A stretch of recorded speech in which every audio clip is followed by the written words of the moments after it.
Привет, друзья! Фотоловушка была установлена в середине июня в уже проверенном ранее месте. Но в прошлом году число представителей местной фауны было куда скромнее, поэтому особых надежд я не питал и благополучно оставил камеру на 1,5 месяца. Вы на канале По следам, и это первый выпуск о жизни лесных обитателей. Первой в объектив попала цапля, которая неспешно прогуливалась по воде в поисках мелких рыбешек.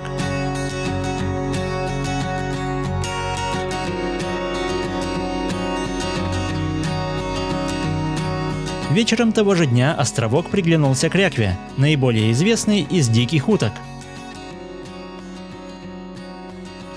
Минуту спустя к ней присоединилась подруга, и после тщательной чистки перьев утки решили устроить вечерний привал, при этом не теряя бдительность.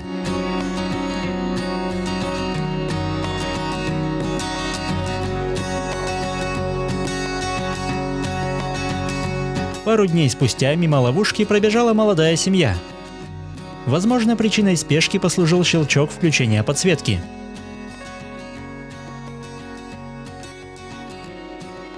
Ранним утром следующего дня водоем вновь планомерно исследовала серая цапля.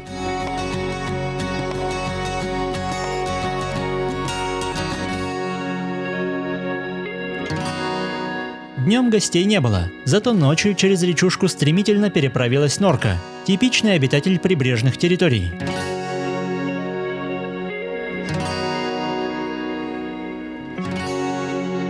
На этот раз цапля нарушила свой режим и добралась до места уже после восхода солнца, что принесло ей небольшой трофей.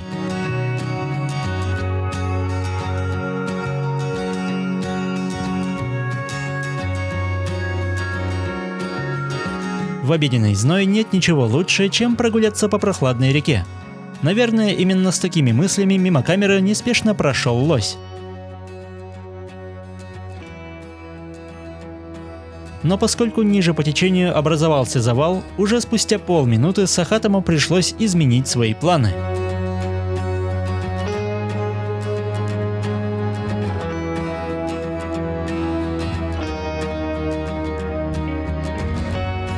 День спустя на пару секунд в объектив попала лесная куница. Утром же в лучах восходящего солнца предстали уже знакомые утки, которые активно чистили перья для поддержания чистоты и водоотталкивающих свойств.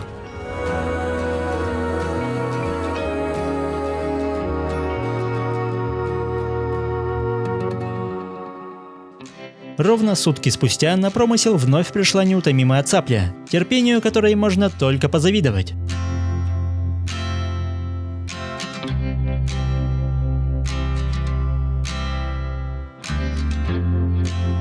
Немного позже на водоем заглянул невероятно редкий для наших мест орел-карлик, которого я никогда раньше не видел и даже не догадывался о его существовании.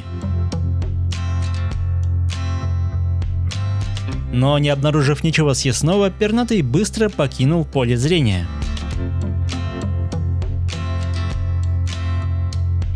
Также настоящим сюрпризом стало появление зимородка. Скорее всего, он гнездится совсем неподалеку на обрывистом берегу.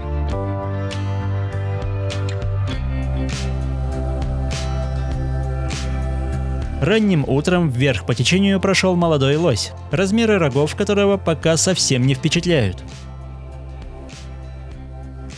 Спустя пару минут он вернулся, видимо, чтобы подольше попозировать перед камерой. Не прошло и 2 часов, как на том же месте появился лосенок, которому, скорее всего, еще нет и 2 месяцев, и что особенно порадовало, он был здесь не один.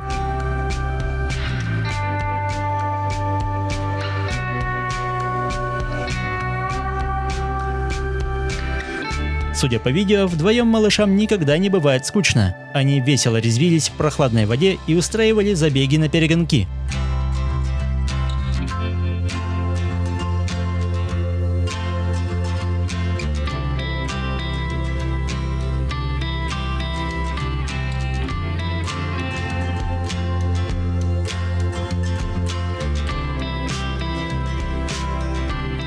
Вечером того же дня мимо ловушки прошло другое семейство, на этот раз уже подросшие щенки рыжей лисицы. одному из которых, видимо, особенно любопытному, очень хотелось перебраться на другой берег, однако сухая шуба в итоге оказалась дороже.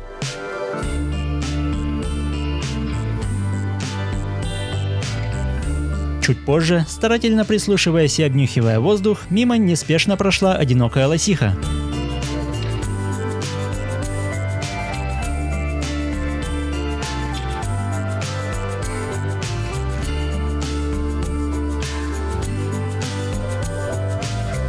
Первооткрывателем следующего утра вновь стала цапля, которая пришла на место еще позже обычного. За день она еще дважды появилась в поле зрения ловушки. Видимо, это место показалось птице наиболее перспективным.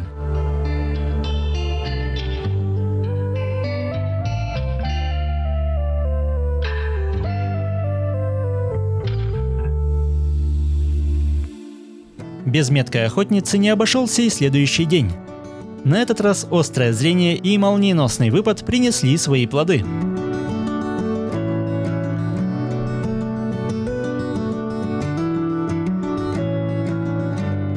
Сутки спустя отсутствие животных компенсируется одинокой лосихой, которая все так же неспешно прогуливается по руслу реки. Наконец, весомые коррективы в планы животных вносит сильный дождь, который стремительно поднимает уровень воды и превращает небольшой ручей в полноценную реку. Утки все еще умудряются устраивать привал на подтопленном островке, но очень скоро все изменится. За какие-то 3 часа вода поднялась настолько, что еще чуть-чуть и от фотоловушки осталось бы лишь мокрое место.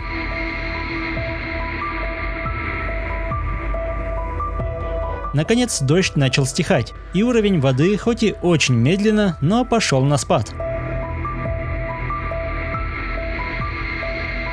На следующий день картина изменилась, хотя при таком разливе комфортно себя чувствовали лишь утки, которые с легкостью справлялись с сильным течением. Еще спустя день островок вновь показался из воды, чем с радостью пользовались водоплавающие.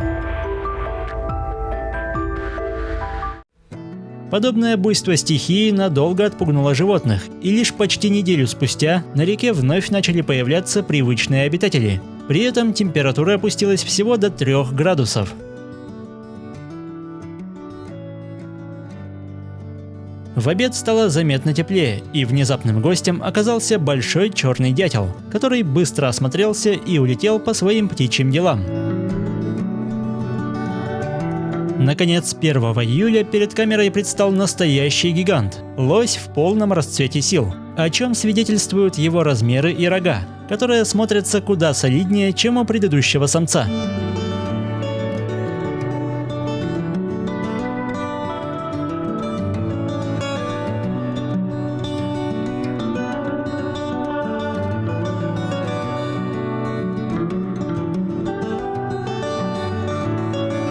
Долгое время никто не появлялся, и в объективе мелькали лишь яркие стрекозы.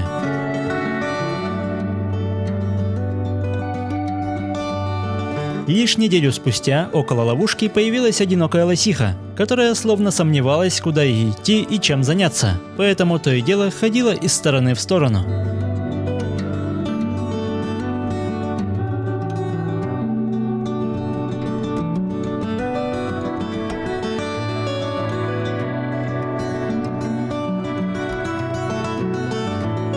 Ночью появился новый представитель местной фауны – барсук, который после недолгих сомнений успешно переправился на противоположную сторону.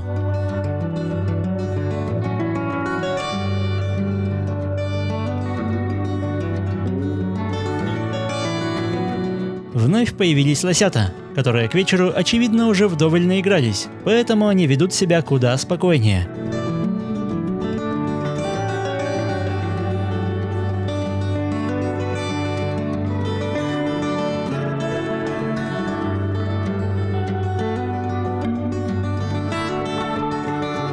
Напоследок, один из детенышей решает попозировать перед камерой, после чего спешно удаляется, наверное, по зову матери.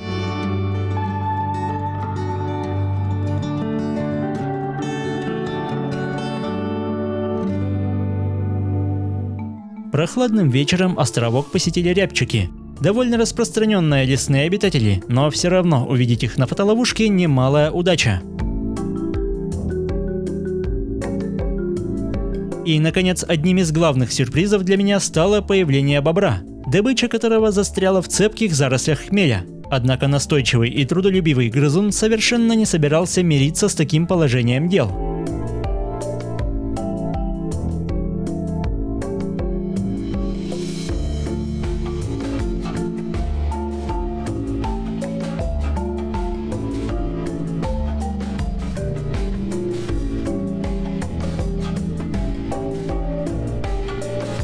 Вьющееся растение оказалось сильнее, но, довольствуясь небольшой веткой, вскоре бобр вернулся с новыми силами и успешно завершил начатое.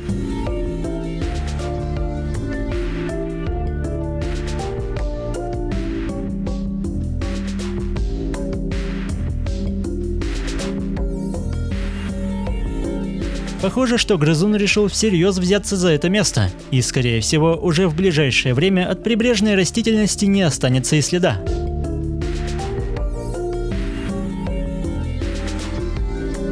Трудовые ночи бобра разбавило появление одинокой лосихи, которая все так же задумчиво, не спеша, перемещалась по отмели водоема.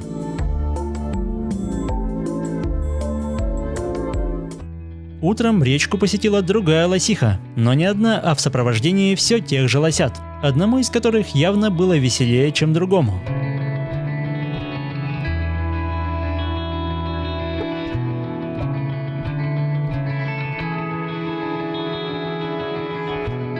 Раннее утро следующего дня преподнесло необычную картину. Уже рассвело, но фотоловушка еще не перешла на дневной режим работы.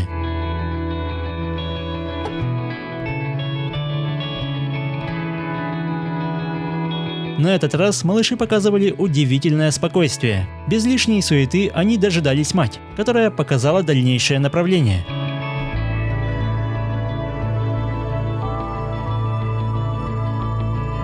Ночами же вновь закипела работа, на этот раз с заметно большим усердием.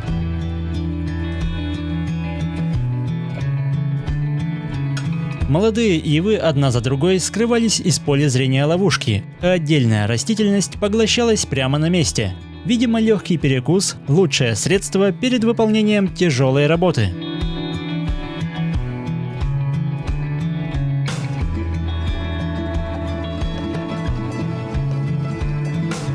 Как выяснилось позже, грызун здесь вовсе не один, а значит, работа будет кипеть с удвоенной силой.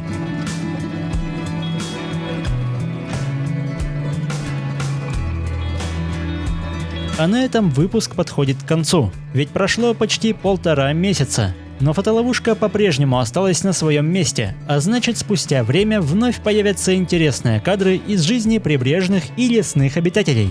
До скорого!